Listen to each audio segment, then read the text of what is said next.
नमस्कार, मैं रोशन हूँ और मेरे साथ हैं वरिष्ठ पत्रकार विकास चंद्रा जी। विकास जी, आपका बहुत-बहुत बहुत स्वागत है। शौक विकास जी, हम संसद में हैं, पार्लियामेंट हाउस, और यहाँ 2 विषयों पर चर्चा चल रही है। वंदे भारत जो वंदे मातरम कल लोकसभा में थी, आज राज्यसभा में चल रही है, और एक चुनाव सुधार पर, यानी चुनाव आयोग की गतिविधियाँ हैं और उसमें कैसे सुधार किया जाए, उस पर चर्चा चल रही है। लोकसभा में चल रही है। लोकसभा में चर्चा और राज्यसभा में वंदे मातरम पर चल रही है। लोकसभा में जो आज चर्चा हुई है, उसकी शुरुआत से ही ऐसा लग रहा है कि चुनाव आयोग कटघरे में है, और जो पिछले दिनों में कुछ घटनाएं ऐसी घटी है, लोगों ने उसका जिक्र किया और चुनाव आयोग की को कैसे सुधारा जाए उस पर चर्चा की है। हुँ। तो आपने भी सुना होगा मनीष तिवारी को और अखिलेश यादव को। तो आपका इसमें क्या सोचते हैं? देखिए, सबसे बड़ी बात ये है कि अपने देश में प्रजातंत्र है, डेमोक्रेसी है और कह सकते हैं कि ट्रू डेमोक्रेसी को हम लोगों ने स्वीकार किया है और भारत की परंपरा भी रही है शुरू से। बिल्कुल। कैसे रही है इसलिए कि आप ग्राम पंचायत को देख लीजिए, तब तो कोई सरकार नहीं थी हम्म, अंग्रेजी राज में और मुस्लिम काल में। हाँ, तब भी लेकिन हम हमारे यहाँ। अपने सारे मामले पंचायत के ज़रिए सुलझाते थे। बिल्कुल, हाँ। लिच्छवी गणराज्य का उदाहरण है, हम लोग बिल्कुल। प्रजातंत्र वाले बिल्कुल। हैं ही। बिल्कुल। अब जो व्यवस्था है उसके तहत अगर इस प्रजातंत्र को चलाने के लिए जो वोटिंग का सिस्टम है, वोट का, चुनाव हम्म, का है, तो अगर इसमें कहीं किसी को संदेह होता है या ऐसा लगता है कि नहीं ठीक नहीं चल रहा, तो उस पर विचार करना ही पड़ेगा, बिल्कुल। क्योंकि इसके अलावा दूसरा कोई विकल्प तो नहीं है। हम्म, चुनाव देश में होने हैं, उसकी पूरी व्यवस्था अपने देश में है कि एक चुनाव आयोग है, जो संवैधानिक संस्था है, वो पूरे देश भर में चुनाव कराने के लिए कराता है, वो जिम्मेवारी उसी के पास है। एक सिस्टम बना हुआ है, एक पैटर्न है, एक तरीका है और वक्त-वक्त पर उसमें सुधार होता रहा है। आप भी जाने कभी बैलेट पेपर था, फिर ईवीएम आया, पहले नियम थे लेकिन अब टीएम सेशन का टाइम आया तो हाँ। देखें कि तब इस देश के लोगों ने जाना और हम और सब इलेक्शन लोगों ने कमीशन जाना में कोई चीज कि ये होता है इलेक्शन कमीशन में कोई चीज़ चीज होता है। होती है। तो सिर्फ उसके बाद आप बिहार विधानसभा चुनाव हुआ, तो उसकी उसमें भी एक अलग रूप हम लोगों बिल्कुल। ने देखा बिल्कुल। कि चुनाव आयोग कैसे कर सकता है और केएन राव हाँ। वहाँ के जो बनाए गए थे, बिल्कुल। कि वो मुझे याद है हाँ। कि मैं चुनाव कवर कर रहा था और केएन राव का चॉपर अगर ऊपर से जा रहा है, तो चुनाव कर्मी जो नीचे होते थे, वो सावधान खड़े हो जाते कि पता नहीं केएन राव उतर के कब चले आएँ। कब चले? हाँ, हाँ, हाँ, हाँ। तो ये मतलब जो स्थिति वो थी। बूट जो लेकिन हाँ, मामला ये है कि देखिए चुनाव में सुधार हो, पारदर्शी हो, भयमुक्त चुनाव हो, अधिक से अधिक लोग उसमें पार्टिसिपेट करें यानी अपने घरों से निकलें, वोट डालें। कितना मुहिम चलाया जाता है, पैसा खर्च होता है कि पहले मतदान, बाद में जलपान कि हाँ, ताकि जाएँ। और लेकिन उससे वो जबकि परसेंटेज बढ़ा रही है जबकि उससे। होना तो ये चाहिए था कि देश की व्यवस्था है तो किसी को कहना ना पड़े, वो हाँ, खुद वो जाएँ आए और वोट रिजल्ट। डालें। और हालाँकि समय-समय पे व्यवस्थाएँ बनती रही हैं बिल्कुल। कि लोग अपना जो लोग काम करने वाले हैं, उनके लिए बैलेट है। हाँ। आज भी बैलेट है, हाँ, वो पोस्टल बैलेट है, पोस्ट बटन। भेज दो भाई कि बिल्कुल। किसी का ये ना मारा जाए क्योंकि सबसे बड़ा अधिकार है, सिविल राइट सबसे बड़ा सिविल राइट है ये। बिल्कुल। लेकिन सवाल उठता ये है कि आखिर वजह क्या है कि जब बैलेट का ज़माना खत्म हुआ, ईवीएम का ज़माना आया, तब से चुनाव की प्रक्रिया के ऊपर, चुनाव आयोग के ऊपर अपने नफ़ा-नुकसान के हिसाब से हमले क्यों हो रहे हैं? हाँ, जहाँ आप चुनाव जीत जाए वहाँ ठीक है, बात वही है और जहाँ कि हार इसी जाए। ईवीएम से, इसी सिस्टम में आरोप लगाने वाला अगर भूतकाल में चुनाव जीता है, उसने कभी आरोप नहीं लगाया हाँ, कि ईवीएम ने हमको जिता कैसे दिया? बिल्कुल। ये खराब ईवीएम है, मुझे तो हारना चाहिए हाँ, था या मेरी सरकार कैसे बन गई? ऐसे बन गए।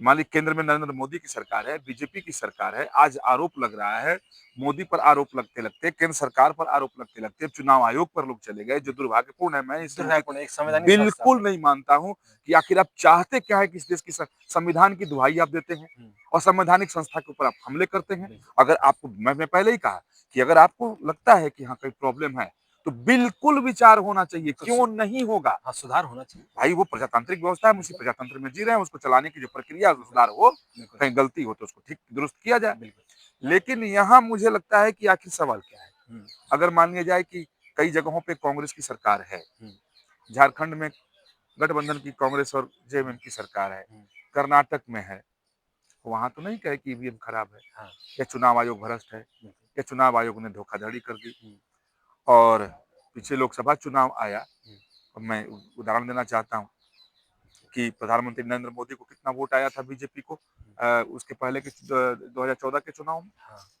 हाँ, उसको उसके बाद सीटें कम हो गई, हाँ, हाँ, कुछ सीटें ऐसी बीजेपी बहुत कम मार्जिन से हारी। बिल्कुल। तो मुझे पता नहीं व्यक्तिगत तौर पे संदेह हुँ, होता है। अब बिहार को देख लें, हाँ, अभी-अभी अभी। कई 4-5 सीटें ऐसी हैं हुँ, जो 169 वोट, 605 वोट 129 सीट हाँ, से 29 वोट्स वोट से हाँ, कोई जीता है। हाँ, कोई जीता है हाँ, और 5-6 सीट बीजेपी 169 से लेकर के हाँ, और 605 वोट के बीच में हार गई। हार गई। तो अगर इस तरह की धांधली हो रही हाँ, होती, तो 129 vote, 29 vote, 182 169 vote, vote 182 vote, 205 vote. हाँ, आप पश्चिम बंगाल के पिछली बार का चुनाव याद करिए हाँ, कि पश्चिम बंगाल में बीजेपी 29 वोट से लेकर के 3000 के बीच में 84 सीट हार गई। हाँ, बिल्कुल। बिल्कुल मामूली-मामूली सा। मामूली-मामूली सीटों से हार गई। हुँ।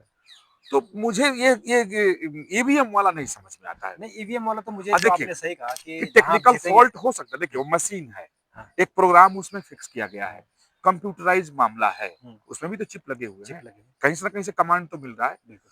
तो अगर जहाँ मशीन है, वहाँ हम ये मान सकते हैं कि हाँ, इसमें गड़बड़ी हो सकती है। हाँ, एकदम ये नहीं कह सकते कि या उसको छेड़छाड़ नहीं कर नहीं सकते। कर सकते। लेकिन जितनी जानकारी मैंने जुटाई है और आपके पास निश्चित तौर पर होगी, हुँ, कई बार चर्चा भी आपसे हाँ, हुई है कि उसकी प्रोग्रामिंग को ऐसे किया गया है, उसकी सीलिंग ऐसी होती है कि कोई छेड़छाड़ करे तो तो वो टूट जाता है। तुरंत टूट जाएगा हाँ, और वो करप्ट हो जाएगा। करप्ट हो जाएगा, उसको उसको छेड़छाड़ हो तो ही नहीं मुझे सकती है। लगता है कि जिस तरीके से ये मूल बात यहाँ मुझे जो दिख रहा है, वो दर्द हो रहा है ईवीएम, हुँ, ईवीएम और ईवीएम। बिल्कुल।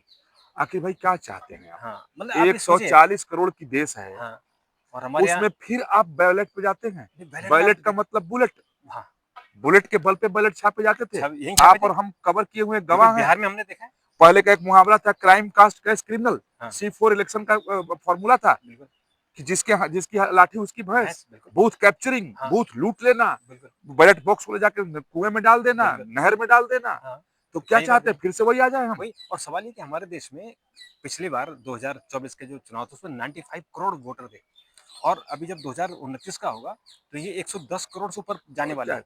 तो 110 करोड़ को अगर आप बैलेट में करोगे, मुझे नहीं लगता कि ये तो और नहीं, संभव है। मुझे आश्चर्य होता है, हाँ, हैरानी इस बात की होती है, हालाँकि जो संसद भवन में हमारे सांसद लोग हैं, जो चुन के आए हैं, सब बहुत मेधावी हैं, समझदार हैं, तथ्यों को अच्छे से जानते हैं।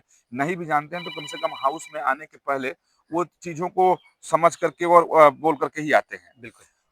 आप देखें कि एग्ज़ाम्पल किसका दिया जा रहा है? साहब यूरोप के जर्मनी का। तमाम सारे देशों ने एक्सेप्ट किया, बंद कर दिया। हाँ, जर्मनी ने बंद कर दिया। अरे साहब, उत्तर प्रदेश की जितनी उनकी जनसंख्या है, पॉपुलेशन देखिए आप देखिए ना, उनकी, नॉर्वे उत्तर की। प्रदेश के जितने हाँ, मतदाता सिर्फ एक सूबे में भारत में जितने हैं और उनकी पूरी जनसंख्या आप देख लीजिए, हाँ, हैं? तो उनके पास जनसंख्या कम है, उसमें भी उनके वोट का तरीका अलग अलग है, है। उनके वोटर कम हैं, जो बैलेट से आसानी से हो सकता हुँ, है। जब तक हम लोगों की जनसंख्या थी तब भी बैलेट से होता रहा, जब जैसे-जैसे जनसंख्या बढ़ी, हुँ। आपको याद होगा 4-4 दिन काउंटिंग हाँ, चलते थे। हाँ।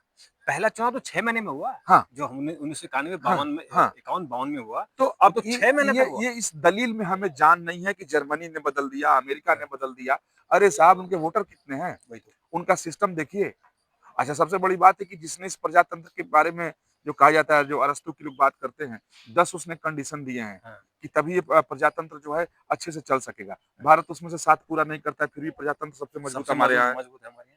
सबसे मजबूत तो हमारे हम यहाँ है। अरस्तों की फ़िलॉसफ़ी से थोड़ी चलेंगे। नहीं चलेंगे ना। हमारे तो अब अपने मामला हमारी यही तो। है कि हम अब उनके यहाँ एजुकेशन देख लीजिए, हुँ, लोग सामाजिक तौर पे कितने सतर्क हैं उसको देख लीजिए, हुँ, अपने अधिकारों और कर्तव्यों के प्रति लोगों का क्या रुझान है। बिल्कुल, अमेरिका, जर्मनी में देखिए, बिल्कुल, फिर यहाँ तुलना करिए, बिल्कुल। यहाँ तो जात से ऊपर सोचना ही नहीं है।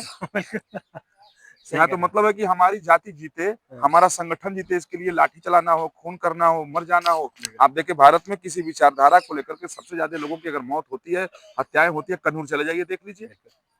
आप करा लेंगे बैलेट से वहाँ आज की डेट में। मतलब ही नहीं तो बनता। ये दलील नहीं है। हाँ, अब जो व्यवस्था ईवीएम की है, इसको कैसे एकदम फुल प्रूफ बनाया जाए। हाँ, उस पर मैं फ़ोकस उम्मीद करता हूँ कि बहस चल रही है, उस जब पर ये फ़ोकस बहस किया जाए। समाप्त हो, हाँ, तो एक ऐसा निष्कर्ष निकल कर आवे कि जो फुल प्रूफ हो। अगर सबसे संदेह है तो खत्म। तो खत्म हो जाए। और वो अब अखिलेश यादव जी ने सवाल उठाया कि उन्होंने रामपुर का एग्जाम्पल दिया कि जो बाई इलेक्शन हुआ उसमें बाई हुक बाई क्रुक पूरा सिस्टम लग गया और हमारी कैंडिडेट को हरा दिया, बीजेपी जीत गई। ऐसे उनका जो मिल्कीपुर है अयोध्या की, अयोध्या जो हाँ, उसमें भी यही हुआ। उन्होंने 2 एग्जाम्पल यहाँ दिए।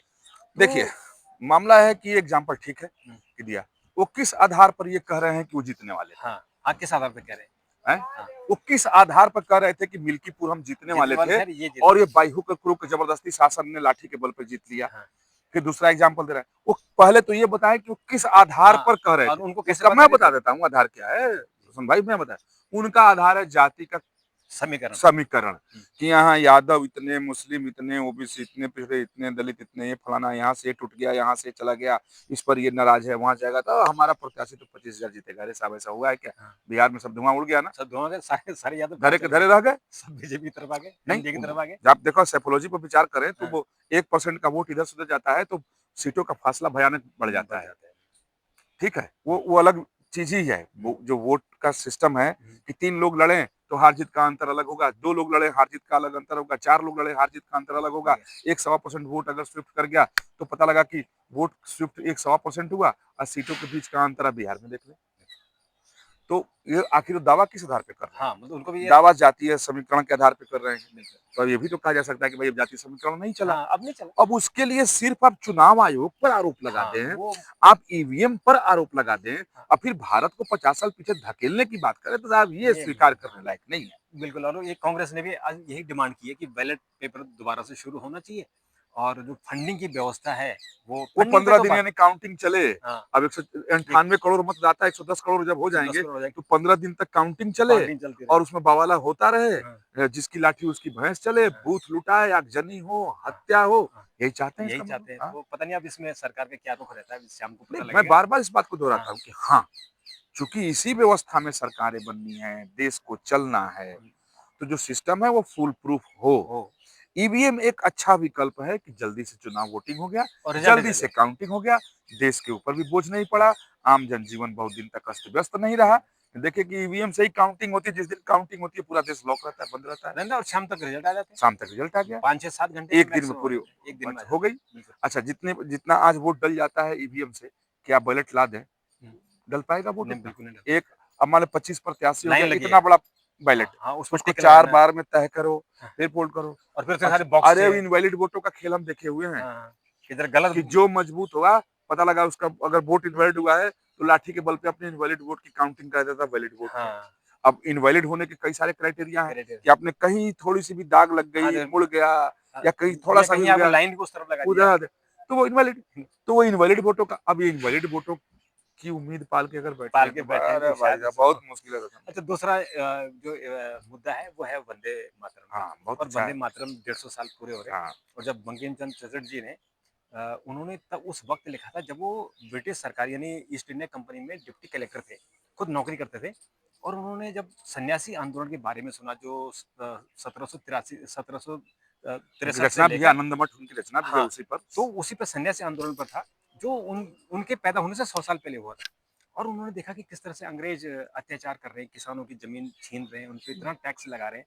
तो उन्होंने ये वंदे मातरम गीत लिखा और वो गीत जो सबकी जबान पर आ गया और आजादी का गीत बन आजादी गया, का गीत बन राष्ट्रीय गया। गीत बन गया, बिल्कुल, लोगों की भावनाओं का गीत बिल्कुल। बन गया। हाँ, अब इस पर आज इस पर चर्चा हो रही है 150 साल नहीं बाद, ये अच्छी देखिए, बात है कि हम एक ऐसे गीत पर गर्व कर रहे हैं जो आजादी का आंदोलन में बिल्कुल सही बात कहा लेकिन आपने। आरोप-प्रत्यारोप ये जो मैं यहाँ शुरुआत हुई है वो देखिए, डेमोक्रेसी में, प्रजातंत्र में, जनतंत्र में सबको अधिकार है कि बोलो, अपनी बात रखो। लेकिन कई बार मुझे ऐसा लगता है कि हम सब लोग उसके शिकार हैं कि हम लोग इसका बेजा इस्तेमाल तो नहीं कर लेते कई बार, हुँ, हैं? हुँ, बोलने के लिए हाँ, कि अधिकार संविधान ने दिया है, बहुत अच्छा अधिकार है भाई। जब हमारा वोट बराबर तो अधिकार बराबर। भाई हमारा वोट, आपका वोट और सब किसी बराबर है, धन कुबेर का वोट या प्राइम मिनिस्टर का या प्रेसिडेंट का वोट बराबर। बराबर है सब। सबका वजन एक ही है, वज़न एक वो ही है। अलग-अलग वजन ना नहीं है। बिल्कुल नहीं। सवाल येता है क्या कि आखिर इस वक़्त कंट्रोवर्सी क्यों? देखिए क्या है कि कंट्रोवर्सी इसलिए या 150 साल पूरे होने पर उस पूरी गाथा को, उस गीत को लेकर के लोग कैसे आगे बढ़े, गाते हुए फांसी के फंदे पर झूम गए। झूम गए। अंग्रेजी राज्य के अत्याचार को, अनाचार को, अपमान को लोग सहते रहे लेकिन इस गीत को गाते रहे। तो 150 साल बाद ही सही अगर उसको हम याद करें, हाँ, अच्छी उसको बात है। गाते हुए फांसी के फंदे पे लटकने वालों को याद हुँ, करके अगर ये बाप आज जिस खुली हवा में साँस ले रहे हुँ, हैं, वो झूल गए खुदीराम बोस, हुँ, हैं? रास बिहारी बोस, हुँ, हैं? हुँ। तो ज़रा साँस तो लें यार, उनको धन्यवाद तो उनको करें। धन्यवाद हो। बहुत अच्छी बात है। लेकिन चूँकि जब ये मामला जब आया और उस समय भी इस पर राजनीति हो गई थी। हाँ, आप देखें वो जो प्रधानमंत्री ने सदन के अंदर पत्रों की बात की कि बिल्कुल। जिन्ना ने जिन्ना 1937 वाला जो 1937 में पत्र लिखा, फिर जवाहरलाल नेहरू ने एक पत्र लिखा, फिर उसके बाद कल प्रियंका गांधी बोल रही थी तो उन्होंने कहा कि पीएम ने आधा सत्य बताया। एक पत्र सुभाष चंद्र बोस ने लिखा था, फिर उनको सजेस्ट किया था कि आप शांति निकेतन जाएँ और फिर वहाँ रवींद्रनाथ टैगोर से आप मिलें। मुझे लगता है कि रवींद्रनाथ टैगोर या बंकिम चंद्र चट्टोपाध्याय सब हमारे लिए बड़े ही ब आदर अ, आदर्श है, माने आदर के शब्द से ऊपर कोई ऊपर शब्द के हैं, मिल नहीं रहा मिल है, नहीं रहा है। ठीक है। लेकिन सवाल यहाँ ये उठता है कि रचना किसकी? बंकिम बंकिम चंद्र चंद्र चट्टोपाध्याय की। हुँ, उस पर राय किससे ली गई? रवींद्रनाथ टैगोर से। हुँ, कोई बात डाउट नहीं, कोई डाउट नहीं, रवींद्रनाथ टैगोर बहुत बड़े थे। बहुत बड़े व्यक्ति थे। लेकिन रवींद्रनाथ टैगोर से कि हाँ, उनकी रचना लिखा किसी और ने, ऑर्डर कोई और देगा? हुँ, ये तो फतवा लेने वाली बात हो गई फतवा ना। की बात है, यहाँ रवीन्द्रनाथ टैगोर से क्यों भाई? ये हालाँकि उन्होंने गाया था हाँ, और उन्होंने कांग्रेस सबने के गाया था। अधिवेशन में गाया था। तो चूँकि रवींद्रनाथ टैगोर बड़े सुलझे हुए, बड़े संतुलित, बड़े हुँ, महान व्यक्ति थे, हुँ, तो उस समय की परिस्थिति क्या थी, क्या नहीं थी, मैं समझ नहीं पा रहा हूँ। हुँ, जानकारी का भी अभाव है और एक तो होता है ना कि जो आप आँखों से देखें, हाँ, तो किस परिस्थिति में उन्होंने अपनी राय दी या नहीं दी, हुँ, पत्र तो है। हुँ, तो मुझे लगता है कि ये दलील देना कि रवींद्रनाथ टैगोर ने कह दिया था। अरे रवींद्रनाथ टैगोर की तो रचना थी नहीं, हाँ, रचना किसी और की थी, तो निर्णय तो आपको लेना था। बिल्कुल। अब मुझे किसी को थप्पड़ मारना हो हुँ, और मैं कहीं रतन में जाके थप्पड़ मारूँ क्या उसको? हाँ, अरे भाई आप क्यों परमिट करेंगे हमें? हम क्यों करेंगे? ये या कुछ या मुझे भोजन करना है कि नहीं? आप क्यों हमको हुँ, रोकेंगे या परमिट करेंगे? हुँ, या कोई निर्णय मुझे लेना है, आपसे अगर सुझाव माँगा जाए तो ठीक है, लेकिन निर्णय मुझे लेना है। तो हाँ, सुझाव अगर उनसे लिया गया था कि क्या किया जाए, तो ये अलग बात हो गई। सुझाव तो कोई भी दे सकता है, ले सुझाव सकता नहीं, है। अब बड़े व्यक्ति थे उनसे सुझाव लिया गया, इसमें कोई संदेह नहीं। हुँ, लेकिन सवाल उठता है कि रचना किसी और की, तो आपको राजनीतिक तौर पर निर्णय आपको करना आपको था। लेना है और वो गीत तो जो सबकी ज़बान पर अब चढ़ बात चुका था। सही है कि आज जो हम वंदे मातरम गाते हैं, क्या वो पूर्ण है? नहीं, आधा-अधूरा ही हमसे हाँ, गवाया जाता हाँ, है 2 ही स्टैन्ज़ा गाते हैं। और वो पूरा कहाँ गाया जाता है? पूरा सिर्फ़ आरएसएस, बीजेपी की अब सभाओं में हम गाया लोग जाता जाते हैं जब कवर करने के लिए, तो है। हाँ, या तो बीजेपी का कोई कार्यक्रम खैर हो, ये या आरएसएस का। राष्ट्रीय स्वयंसेवक संघ का हो, या विश्व हिंदू परिषद का हो, हाँ, या किसी दूसरे जो संगठन है, हाँ, तो उसमें खास तौर पे संघ से संबंधित जो संगठन वही है, उन्हीं में गाया वही जाता पूरा गाते हैं। और पूरा गाते हैं तो होता है कि ये तो कम्युनल लोग हैं। है, कम अरे भाई गुड़ खाओ गुलगुल्ला से परे, अरे भाई एक ही गीत का आधा गाओ तो सेकुलर, हाँ, पूरा आधा गाओ गाँव तो है कम्युनल कैसे और हो गए? दूसरी बात ये हम अपनी मातृभूमि की वंदना कर रहे हैं। वंदना कर इसमें रहे क्या हैं। दिक्कत है? क्या कर रहे हैं? और उसमें प्रतीकात्मक चिन्हों का प्रयोग किया गया, जैसे साहित्य में होता है। हाँ, मेरा मेरा सवाल एक ही है, एकदम हुँ, मैं एकदम बच्चे की तरह सोचिए हुँ, कि एक ही चीज़ का एक ही गाने का, एक ही कविता का आधा पाठ बहुत अच्छा साहब, हाँ, अरे बड़े महान व्यक्ति थे। हाँ, और तो नहीं, नहीं कॉम्युनल मामला कोई है। कम अरे ये अरे ये सवाल नहीं चल सकता। सवाल ये है कि जब सन्यासी आंदोलन हुआ था, तो उसमें सन्यासी थे, जिसमें हमारे नाथ समुदाय के थे, गिरी बहुत समुदाय सारे के, हाँ, गोस्वामी समुदाय के थे। उसमें फ़कीर भी थे, फ़कीर भी जो थे। मुस्लिम समुदाय के थे, उसमें मूसा थे, उसमें देखिए, मंजर थे। बहुत सारे देखिए तो कि जब उस आंदोलन में तो उनको दिक्कत नहीं हुई। ये जिन्ना को कैसे दिक्कत होगी कि मुसलमान नहीं गाएँगे? अब और देखिए अभी आपने देखा कि मदनी जो दोनों हैं, देखिए बाप-बेटे, उन्होंने भी कहा कि हम वंदे मातरम नहीं गाएँगे, ये हमारे इस्लाम के हाँ, खिलाफ है। वही कह रहे हैं। तो अब बड़ी गज़ब की बात है। देखिए बात क्या है कि जब इस भारत में आज़ादी की लड़ाई के दरमियान जब जिन्ना युग की शुरुआत हुई, हुँ, उसके बाद की जो मुस्लिम पॉलिटिक्स और मुस्लिम्स को देखें और जिन्ना युग से पहले की मुस्लिम्स को देखें, दोनों में आकाश पताल का अंतर है, अमृत और हलाहल का अंतर है। मुस्लिम हिंदू जब एक साथ पिस रहे थे तो किसी को नहीं था कि दुश्मन सामने बराबर था, सब अपने वतन के लिए मर रहे थे। और उस समय किसी ने नहीं ढूंढा कि ये कॉम्युनल है, चाहे वो हिंदू हो या मुसलमान हो, सबने गाया। क्योंकि अब जो कि जिन्ना को अपनी राजनीति करनी थी, जवाहरलाल जी को अपनी राजनीति करनी थी, तो कुछ तो ढूंढा कोई जाता। ढूँढ तो जाता है। जिन्ना ने ढूंढ लिया, जवाहरलाल जी को अवसर मिल गया, हाँ, उस तो उन्होंने कुछ कर लिया। अब देखें दोनों लोगों की बात सुने, दोनों लोगों का मतलब ये सत्ता पक्ष और विपक्ष, हुँ, प्रधानमंत्री और विपक्ष। हुँ, प्रधानमंत्री ने कहा कि घुटने टेक दिए जिन्ना के आगे जवाहरलाल नेहरू ने और वंदे मातरम को खंडित कर खंड दिया। कर दिया। ऐतिहासिक तौर पर सत्य है, सत्य है। तथ्य सामने है हाँ, कि जिन्ना ने पत्र लिख करके विरोध दर्ज कराया, हुँ, सुझाव लिया गया, उनसे पूछा गया जी, फिर हुआ इतना ही ठीक है जी, फिर कहा कि ये बहुत लंबा है जी, तो थोड़ा छोटा ही कर लो जी, जैसे जनगण मन का टाइम तय है तो कुछ ऐसा ही इसका भी हो जाए जी। ये सब धूल मिट्टी लगाने की तरह है। बिल्कुल। सवाल उठता है कि ऐसी नौबत ही क्यों क्यों आई? आई और जिस गीत आज ने देश को आज़ाद कराया तमाम सारे जो भी दलील दिए जाएं, हाँ, वो वो सब सच्चाई के ऊपर पर्दा डालने की कोशिश है। बिल्कुल। तो ये आपने विचार अब क्लियर हो गए होंगे कि ये इश्यू क्या है और इश्यू का विरोध क्यों हो रहा है। सिर्फ़ हमारे देश में चूँकि वोट जाति और पंथ और संप्रदाय के आधार पर मांगे जाते हैं, तो इसलिए ये राजनीति होती है। विकास जी, आपने बात की, आपका बहुत-बहुत धन्यवाद। मित्रों, आपका भी बहुत-बहुत, अब तब तक के लिए नमस्कार।